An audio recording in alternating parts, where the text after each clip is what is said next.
We expected a lot of medical issues with William because he was born a little extra in every way. He has Down syndrome. So if you deploy like every year, you're bound to hit some of these life events.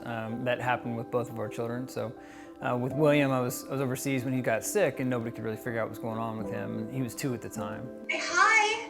How big is? Huge! Hey. You see Dr. Brown? Brown, yeah, say hi, Dr. Brown. It's always a huge challenge for us whenever a patient's diagnosed with leukemia. It's a much bigger challenge for the family, obviously.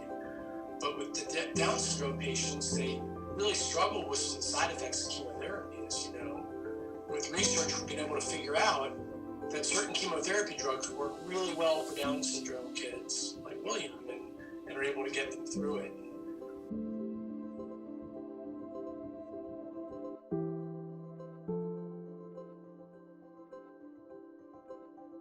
And then we thought, oh, okay, we got this and we have a treatment plan, and then boom, okay, we're done with childhood cancer. Went through a year-long course and then moved again, and then we're ready to rebalance and start life.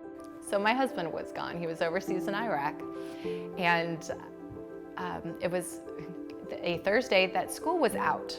I will never forget. It was the only Thursday school was out. And my son came to me and said, "Mom, my head hurts." And he looked at me funny and just fell backward. 2 hours later, we had a bunch of white coats come in and say, "Your son didn't hit his head. It very well could be a tumor. We need to fly you to Johns Hopkins."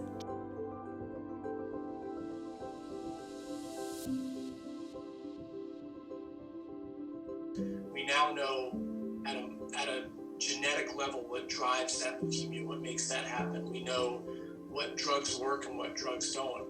And we're moving towards a world where we can harness the power of our patient's own immune system to fight their leukemia so that we can get away from the chemotherapy drugs that cause so many short and long-term side effects. When you see the statistical changes, you see the childhood cancer mortality rates dropping, actually cancer across the board, and you know that there's a whole community of people doing research, a lot of medical science that's going into that. I'm very appreciative of all the efforts that are out there, and I think it's important to latch on to that little piece of hope that can come from that.